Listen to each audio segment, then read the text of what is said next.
He's an avid beard grower, which I can appreciate.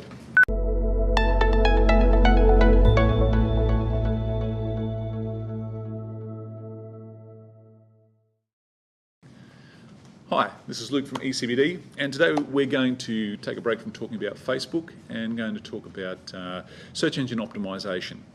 And first thing I want to say is that you've been lied to about search engine optimization, or you probably have, at least from the point of view that what is search engine optimization? Well, search engine optimization is optimization of your website for ranking. It's not SER, search engine ranking.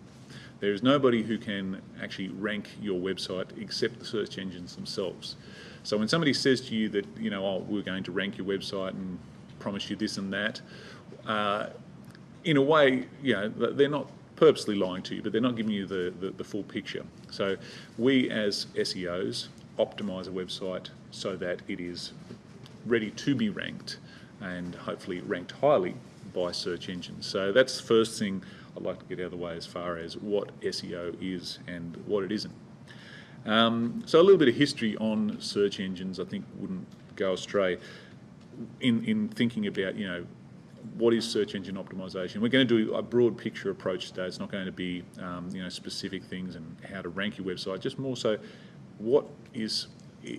how do search engines rank websites and how should we think about it in a way that's helpful and stops us from getting, kind of fixated on things that really probably are beside the point in some ways. The other thing I'd like to say before we get started on the history side of things is that search engines are not about ranking your website and helping your business. That's not how they get paid. That's not why they do what they do. The reason search engines make money is because they are accurate and they're good at ranking websites. And obviously Google is probably the most accurate, and that's why they've got the majority of search engine market share. That's why they are the preferred search engine for most people.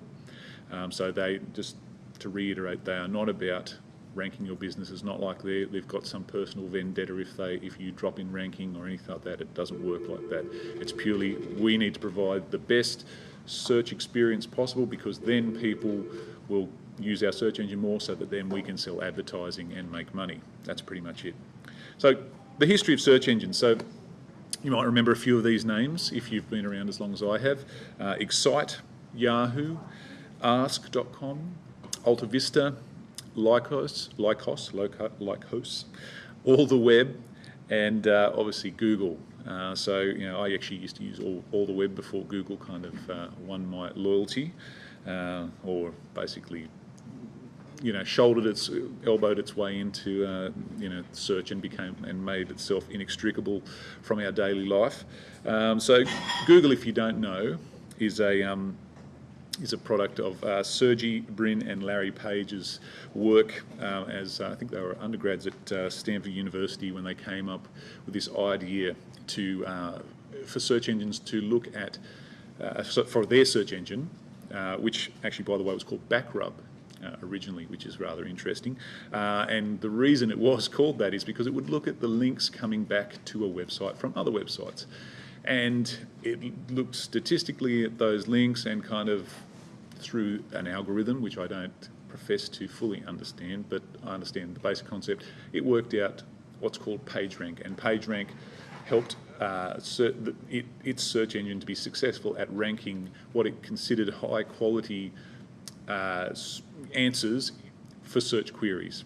And so if you remember back as far as early 2000s, when Google was kind of gaining traction, it was pretty good compared to a lot of the rest of the search engines that were out there, and that's because they introduced this whole idea of PageRank, and that's kind of what won them the search engine wars, if there ever was a war.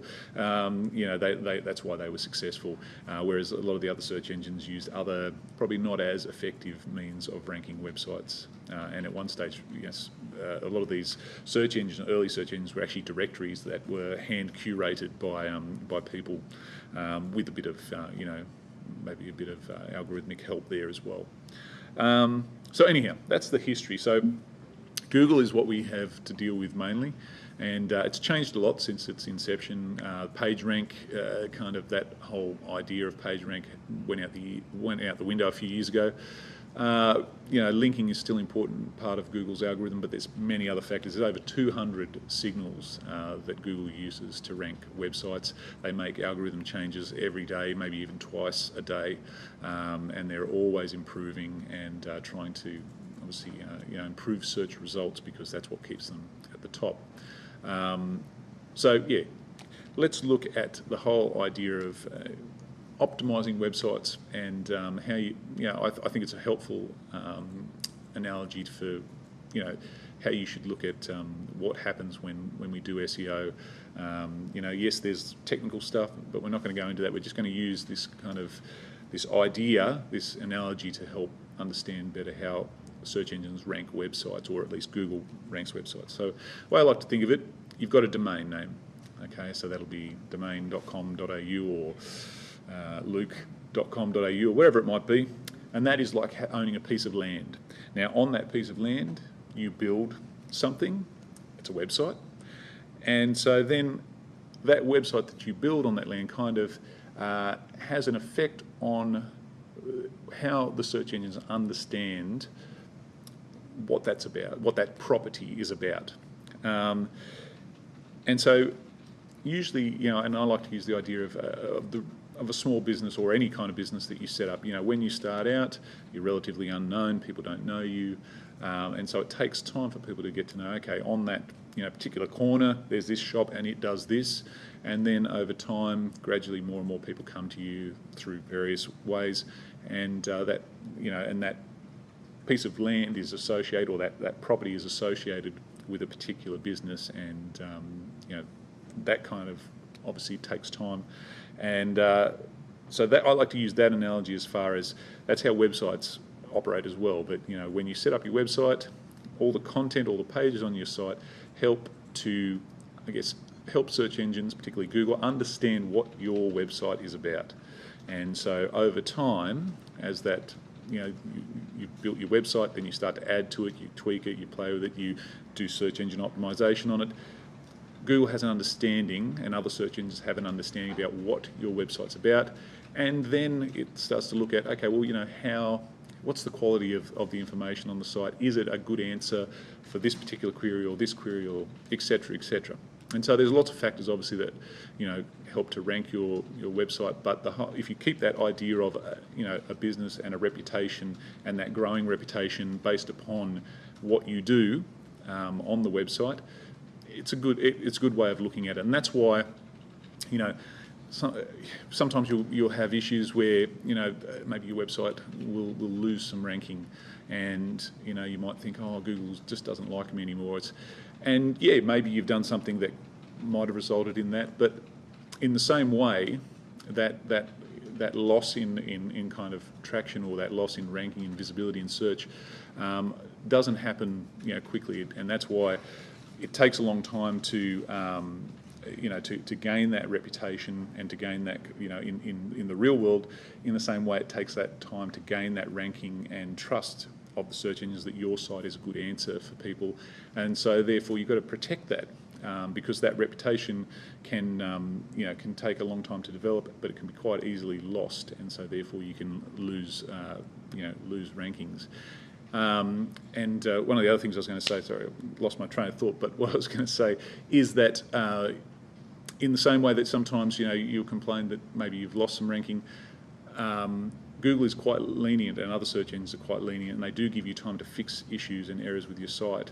And they don't, and in the same way that maybe it's taking a long time for your site to actually start ranking, on the converse side of that, if they reacted quickly to changes that were made, so if your site was down for a day or something like that, and then you just lost all your rankings because the site was down for a day or so, which was out of your control, obviously that would seem very unfair as well. So rankings take a lot of time to build up, but then also Google's pretty good at trying to hold on to, because if you're a good answer, that's what they're interested in, and so they're not just going to drop you if something untoward happens.